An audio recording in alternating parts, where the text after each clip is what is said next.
আজকে রাতের জন্য রান্না বান্না হচ্ছে। এখানে কই মাছ দিয়ে আমি পটল আলু দিয়ে রান্না করব। আর এখানে আছে গাঠি, এই গাঠি দিয়ে মানে কচু মেথি, এটা দিয়ে আমি ছোটো চিংড়ি মাছ রান্না করব। তো আজকে রান্না বান্না এটাই ছিল আমার, কি বলবো। আর আমার পেটে সব কিছু লাল হয়ে গেছে।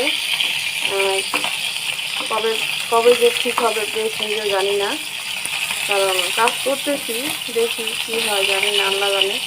যখন লাল হয়ে যায় সব কিছু তখন অনেক খারাপ লাগে মনটা। যখন দেখি যে গ্রিন হয়ে যায় তখন কাজ করতে ভালো লাগে, উৎসাহ লাগে, একটু ভালো লাগে আর কি, ভালো লাগা কাজ করে।